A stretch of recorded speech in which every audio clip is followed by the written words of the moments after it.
Hello students, स्वागत है आपका नियति एजुकेशन में। आज हम क्लास 10 अध्याय 8 प्रश्नावली 8.1 का प्रश्न क्रमांक 2 को देखेंगे। प्रश्न हमारे पास है, संलग्न आकृति में tan p minus cot r का मान हमें ज्ञात करना है।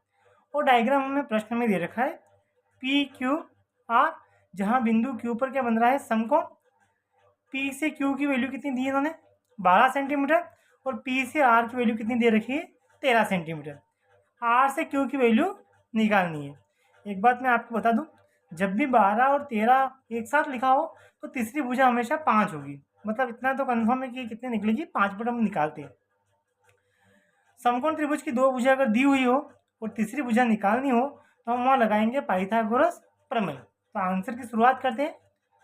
समकोण त्रिभुज पी क्यू आर में पाइथागोरस प्रमेय से।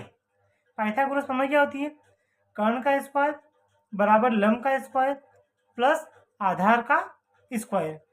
कर्ण कितना हमारे पास, P से R, तो यहाँ लिख देते हैं पी आर का स्क्वायर, लंब P से Q, तो पी क्यू का स्क्वायर प्लस आधार क्यू आर का स्क्वायर। अब हमारे पास दो मान है, वो रख देते हैं।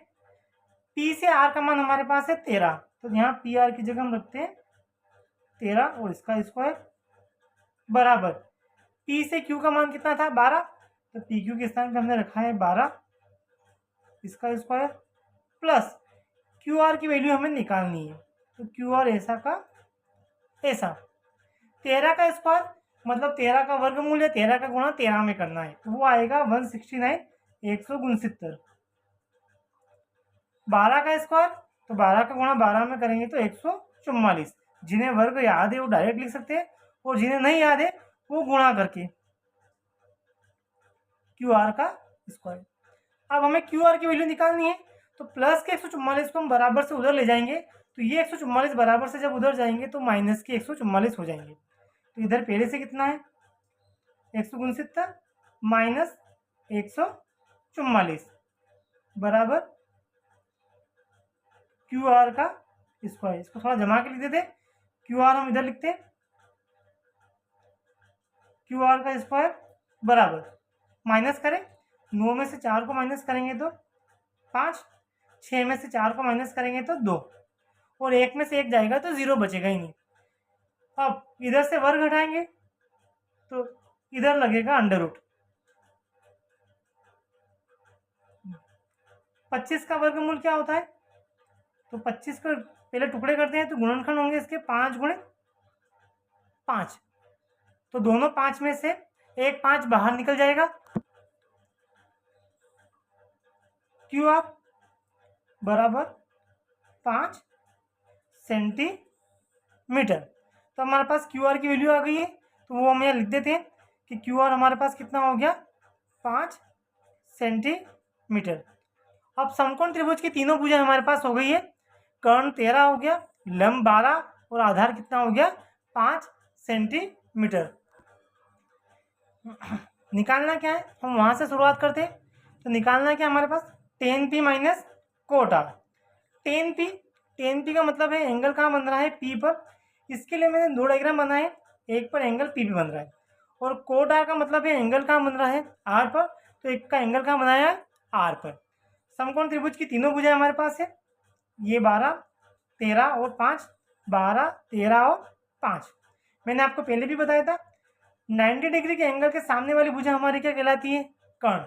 90 डिग्री के एंगल के सामने वाली भुजा हमारी क्या कहलाती है, कर्ण। अब इस पे एंगल कहाँ बन रहा है, P पर। तो P पर अगर एंगल बनता है तो जिस पर एंगल बनता है उसके साथ वाली भुजा हमारी क्या कहलाएगी, आधार, और बची हुई भुजा लंब। R पे अगर एंगल बनता है तो उसके साथ वाली भुजा हमारी क्या कहलाती है, आधार, और बची हुई भुजा क्या कहलाती है, लंब। अब tan का फॉर्मूला, तो tan का फॉर्मूला अगर लाल बटा कक्का में देखेंगे अपन, तो साइन, पहला फॉर्मूला किसका होता है, साइन का, दूसरा कोस का और तीसरा tan का। तो लंब अपॉन आधार। और कोट का फॉर्मूला क्या होगा, चौथा कोसेक, सेक और कोट, आधार बटे लंब। तो टेन का फॉर्मूला हमने लिखा है एल अपॉन ए लम अपॉन आधार माइनस कोट आर का फॉर्मूला क्या होता है ए अपॉन एल आधार बटे लम। अब थोड़ा सा गौर से देखते हैं, टेन पी इसमें देखते हैं। लम कितना है हमारे पास 5 और आधार कितना है 12। इसमें देखो आधार कितना है 5 और लम कितना है 12, तो यहाँ हमने वैल्यू रख दी है। लम की वैल्यू यहाँ से लिखी हमने 5 और आधार की वैल्यू 12। इसमें आधार कितना था 5 और लम की वैल्यू कितनी है 12, दोनों सेम वैल्यू है, तो ये 5/12 5/12 से क्या हो जाएगा कट, तो हमारे पास वैल्यू कितनी आएगी 0। आंसर। थैंक्स।